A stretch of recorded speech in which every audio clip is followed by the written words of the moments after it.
নমস্কাৰ বন্ধুসকল, প্ৰজ্ঞান ইউনিভাৰ্ছ চেনেলত আপোনালোকক সকলোকে স্বাগতম জনাইছোঁ। আজি আমি এটা বিষয়ৰ ওপৰত কথা পাতিম, যিটো প্ৰতিজন ব্যৱসায়ী, উদ্যোগী আৰু চাকৰি এৰি নিজাকৈ ব্যৱসায় আৰম্ভ কৰাৰ সপোন দেখা ব্যক্তিৰ বাবে অতি গুৰুত্বপূৰ্ণ। প্ৰিয় দৰ্শক, ব্যৱসায় জ্যোতিষ অৰ্থাৎ ব্যৱসায়ত সফলতাৰ বাবে জ্যোতিষৰ প্ৰতিকাৰ। আপোনাৰ ব্যৱসায়ৰ বাৰে বাৰে ক্ষতিৰ সন্মুখীন হৈছে নেকি? আপুনি বহুত কষ্ট কৰে কিন্তু লাভ কৰা নাই নেকি? গ্ৰাহক পাই থকাৰ সময়তে আপুনি গ্ৰাহকক হেৰুৱাই পেলায় নেকি? যদি হয়, তেন্তে এই ভিডিঅ'টো আপোনাৰ বাবে। প্ৰিয় দৰ্শক, বৈদিক জ্যোতিষৰ মতে কোনো ব্যক্তিৰ জীৱনত ব্যৱসায়িক সফলতা বা বিফলতা নিৰ্ণয় কৰা কিছুমান গ্ৰহ, নক্ষত্ৰ আৰু যোগ আছে। যদি আপুনি এই গ্ৰহসমূহ শক্তিশালী কৰে তেন্তে ব্যৱসায়ৰ অগ্ৰগতি নিশ্চিত। এই ভিডিঅ'টোত আমি জানিম ব্যৱসায়ত সফলতাৰ বাবে কোনবোৰ গ্ৰহ দায়ী, ৰাশিফলৰ কোনবোৰ ঘৰ ব্যৱসায়ৰ লগত জড়িত, কোনবোৰ যুগে ব্যৱসায়ৰ দিশ নিৰ্ধাৰণ কৰে আৰু ব্যৱসায়িক লোকচান দূৰ কৰাৰ উপায়। গতিকে পলম নকৰি আহকচোন ভিডিঅ'টো আৰম্ভ কৰোঁ। প্ৰিয় দৰ্শক, প্ৰথমে জানো আহক ৰাশিফলত ব্যৱসায়ৰ লগত জড়িত কিছু আপোনাৰ হাউচ মানে ঘৰ। ব্যৱসায় আৰু ব্যৱসায়ৰ বাবে মূলতঃ যদি চোৱা হয়, ৰাশিফলত এনেকৈ ঘৰবোৰ দেখা যায়। দশম ঘৰ, য'ত নেকি আপোনাৰ এই ঘৰটো কৰ্মৰ ঘৰ বোলে। ইয়াত ব্যক্তিজনৰ চাকৰি, ব্যৱসায়, সামাজিক সুনাম আৰু দক্ষতা দেখুৱাইছে। ইয়াৰ পিছত আহিলে সপ্তম ঘৰ। এই ঘৰটোৱে ব্যৱসায়িক অংশীদাৰিত্ব, অনাৰ সৈতে লেনদেন, ব্যৱসায়িক সম্পৰ্ক আৰু ক্লায়েণ্টে নেটৱৰ্ক দেখুৱাইছে। আৰু একাদশ ঘৰ, এই ঘৰটো লাভ আৰু আয়ৰ লগত জড়িত। ব্যৱসায়ত লাভ আৰু সম্প্ৰসাৰণ এই ঘৰৰ পৰা দেখা যায়। দ্বিতীয় যদি চোৱা হয়, এই ঘৰটো টকা আৰু বাক্যৰ লগত জড়িত। ব্যৱসায়, সঞ্চয় আৰু আৰ্থিক অৱস্থা, বাক্যৰ প্ৰভাৱ ইয়াৰ জৰিয়তে দেখা যায়। যদি এই ঘৰবোৰৰ শাসক গ্ৰহবোৰ শক্তিশালী আৰু শুভ গ্ৰহৰ দ্বাৰা আক্ষেপ কৰা হয়, তেন্তে ব্যৱসায়টো দ্ৰুতগতিত বৃদ্ধি পায়। প্ৰিয় দৰ্শক, ব্যৱসায়ত সফলতা দিয়া যদি আমি গ্ৰহ যদি চোৱা হয়, বুধ গ্ৰহ ব্যৱসায় আৰু বুদ্ধিমত্তাৰ কাৰক।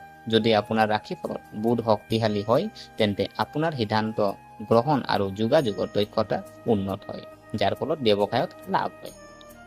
ইয়াৰ পিছত যদি চোৱা হয় গ্ৰহ আপোনাৰ শুক্ৰ গ্ৰহ। শুক্ৰ হৈছে বিলাসিকতা, বিপণন, আকৰ্ষণ আৰু লাভৰ গ্ৰহ। যদি আপুনি সৌন্দৰ্য, সাজ পোছাক, ফেশ্বন, সংবাদ মাধ্যম আৰু সৃষ্টিশীল ক্ষেত্ৰত ব্যৱসায় কৰে, তেন্তে শুক্ৰ গ্ৰহৰ বাবে শুভ হোৱাটো গুৰুত্বপূৰ্ণ। ইয়াৰ পিছৰ গ্ৰহ যদি চোৱা হয় বৃহস্পতি। বৃহস্পতি গ্ৰহ জ্ঞান, উপদেশ আৰু সম্প্ৰসাৰণৰ প্ৰতীক। এই ব্যৱসায়টোক দীৰ্ঘম্যাদী সফলতা প্ৰদান কৰে। ইয়াৰ পিছৰ গ্ৰহ যদি চোৱা হয় শনি। শনি হৈছে অনুশাসন, কঠোৰ পৰিশ্ৰম আৰু স্থিৰতাৰ কাৰক। এই ব্যৱসায়ত লাহে লাহে কিন্তু স্থায়ী সফলতা দিয়ে। প্ৰিয় দৰ্শক, ইয়াৰ পিছৰ যদি গ্ৰহ চোৱা হয় ৰাহু। যদি সঠিক স্থানত থাকে, তেন্তে আমদানি, ৰপ্তানি, প্ৰযুক্তি আৰু বৈদেশিক বাণিজ্যৰ ক্ষেত্ৰত ৰাহুৱে আচৰিত ধৰণৰ লাভ দিয়ে। এতিয়া কুণ্ডলীত ব্যৱসায়িক যুগ যদি আমি চাওঁ, কুণ্ডলীত কিছুমান বিশেষ ব্যৱসায়িক যোগাসন আছে, যেনেকৈ সপ্তমেশ, দশমেশৰ সংযোগ বা দিশ। সপ্তম ঘৰৰ অধিপতি বা দশম ঘৰৰ অধিপতি যদি ইজনে সিজনৰ লগত সম্পৰ্ক গঢ়ি তুলিছে, তেন্তে ব্যক্তিজন এজন ভাল ব্যৱসায়ী হৈ পৰে। আৰু দশম স্থানত লৱেশেষৰ উপস্থিতি। আজি যদি 11 নম্বৰ ঘৰৰ প্ৰভু যদি লাভেশ বা দশম ঘৰত বহি আছে, তেন্তে ব্যৱসায়ত বিপুল লাভ হয়। প্ৰিয় দৰ্শক, বুধ আৰু শুক্ৰৰ যদি সংযোগ আমি যদি চাওঁ, বুদ্ধিমত্তা আৰু বিলাসিকতাৰ সংগমে ব্যৱসায়টোক সফল কৰি তোলে, বিশেষকৈ ফেশ্বন, মিডিয়া আৰু মাৰ্কেটিংখন। আৰু গজা কেচাৰীৰ যিটো যুগ আমাৰ ৰাজযোগ হয়, চন্দ্ৰ আৰু বৃহস্পতিৰ অৱস্থানৰ দ্বাৰা, যদি আপোনাৰ চন্দ্ৰ আৰু বৃহস্পতিৰ অৱস্থানৰ দ্বাৰা গঠিত এই যুগ ব্যৱসায়ৰ বাবে অত্যন্ত শুভ বুলি গণ্য কৰা হয়, তেতিয়া গজে কেশৰী ৰাজযোগ হয়। আৰু আপোনাৰ ধন যুগ আৰু ৰাজ্য যুগ যদি আমি চাওঁ, যদি কুণ্ডলীত লাভ স্থান, ধন স্থান আৰু কৰ্মস্থানৰ সংযোগ ঘটে, তেন্তে ব্যক্তিজনে ব্যৱসায়ৰ পৰা অপৰিসীম সফলতা লাভ কৰে। আৰু আমি যদি চোৱা হয় ব্যৱসায়ত সফলতাৰ বাবে জ্যোতিষৰ প্ৰতিকাৰ। আজি আপুনি সফল হ'বৰ কাৰণে আপুনি জ্যোতিষৰ প্ৰতিকাৰনো আপুনি কি কৰিব? বৃহস্পতিবাৰে আপুনি হালধীয়া ৰঙৰ সামগ্ৰী দান কৰক। আৰু বৃহস্পতি গ্ৰহটো শক্তিশালী কৰাৰ ফলত সিদ্ধান্ত গ্ৰহণৰ ক্ষমতা আৰু সম্প্ৰসাৰণৰ শক্তি বৃদ্ধি পায়। বুধবাৰে আপুনি গাই গৰু এজনীক সেউজীয়া পশু খাদ্য খুৱাব। এই প্ৰতিকাৰে বুধ গ্ৰহটোক শক্তিশালী কৰি আৰু ব্যৱসায়ত বুজাবুজি বৃদ্ধি কৰে। শনিবাৰে কলা তিল আৰু তেল দান কৰিব শনি গ্ৰহ সন্তুষ্ট কৰিবৰ কাৰণে। আৰু এইটো কৰিলে আপোনাৰ ব্যৱসায়ত স্থিৰতা আৰু কঠোৰ পৰিশ্ৰমৰ পুৰস্কাৰ পোৱা যায়। আৰু প্ৰতিদিনে পুৱা শ্ৰী গণেশ অৰ্থবৰ্ষিক আবৃত্তি কৰক আৰু গণপতিক ব্যৱসায়ত বাধা আঁতৰোৱা বুলি গণ্য কৰা হয়। তেওঁৰ আশীৰ্বাদে সফলতা কঢ়িয়াই আনে আৰু ব্যৱসায়িক স্থানত শ্ৰীযন্ত্ৰ স্থাপন কৰক। ধনাত্মক শক্তি আৰু লক্ষ্মীৰ আশীৰ্বাদ শ্ৰীযন্ত্ৰৰ ওচৰত ৰৈ যায়। ইয়াৰ পিছত যদি চোৱা হয়, ৰাহু দুখ যদি আছে আপোনাৰ, ৰাহু বীজ মন্ত্ৰ জপ কৰিব পাৰে। ৰাহুৰ ভুল স্থিতিয়ে ব্যৱসায় জটিল কৰি তুলিব পাৰে। বীজ মন্ত্ৰ ওম ভ্ৰম ভ্ৰূম ভ্ৰম শ্ৰী ৰাহুৱে নম, এইটো আপুনি জপ কৰি থাকক। আৰু দোকান বা কাৰ্যালয়ৰ মূল প্ৰৱেশ দ্বাৰত আপুনি গোমতী চক্ৰ ওলমাই থওক। ই নেতিবাচক শক্তিৰ পৰা ৰক্ষা কৰে আৰু ব্যৱসায়ত শান্তি আৰু লাভ বজাই ৰাখে। এইকেইটা ভুল ব্যৱসায়ত নকৰিব। আপুনি কিছুমানে আজি এইখিনি কিছুমান ভুল কৰি দিয়ে আৰু সেই ভুলৰ কাৰণে আজি আপোনাৰ ব্যৱসায় ডাউন হয়। তো আপুনি এইখিনি ভুল নকৰিব। তো কি ভুল নকৰিব জানো আহকচোন।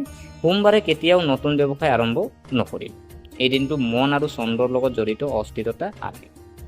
জ্যোতিষত কোৱা হৈছে যে আন্ধাৰত বা বাস্তু দোষ থকা ঠাইত ব্যৱসায় নকৰিব। আৰু আপোনাৰ ঋণ লৈ ব্যৱসায় আৰম্ভ কৰাৰ পৰা বিৰত থাকক। বিশেষকৈ শনি বা ৰাহু গ্ৰহণ কৰিলে। যদি আপোনাৰ ৰাশিত শনি বা ৰাহু আছে তেন্তে আপুনি ঋণ লৈ কেতিয়াও আপুনি ব্যৱসায় আৰম্ভ নকৰিব। কাৰোবাৰ বেয়াত ভাল আশা নকৰিব। ব্যৱসায়ত সত্য আৰু সেৱাৰ মনোভাৱ গুৰুত্বপূৰ্ণ। ব্যৱসায়ত সফলতা কেৱল কঠোৰ পৰিশ্ৰমেৰে নহয়, সঠিক দিশ আৰু সঠিক জ্যোতিষৰ সময়ো প্ৰয়োজনীয়। যদি আপোনাৰ ৰাশিফলত অশুভ গ্ৰহবোৰ শক্তিশালী হয়, শুভ যোগাসন গঠন হয় আৰু আপুনি নিয়মিতভাৱে প্ৰতিকাৰ কৰে, তেন্তে আপুনি এজন সফল ব্যৱসায়ী হোৱাৰ কোনো কাৰণ নাই। মনত ৰাখিব, গ্ৰহবোৰে দিশ দিয়ে, কিন্তু ক্ৰিয়াই আপোনাক গন্তব্যস্থানলৈ লৈ যায়। গতিকে গ্ৰহবোৰ ঠিক কৰক আৰু কৰ্মৰে ব্যৱসায়ত নতুন উচ্চতা স্পৰ্শ কৰক।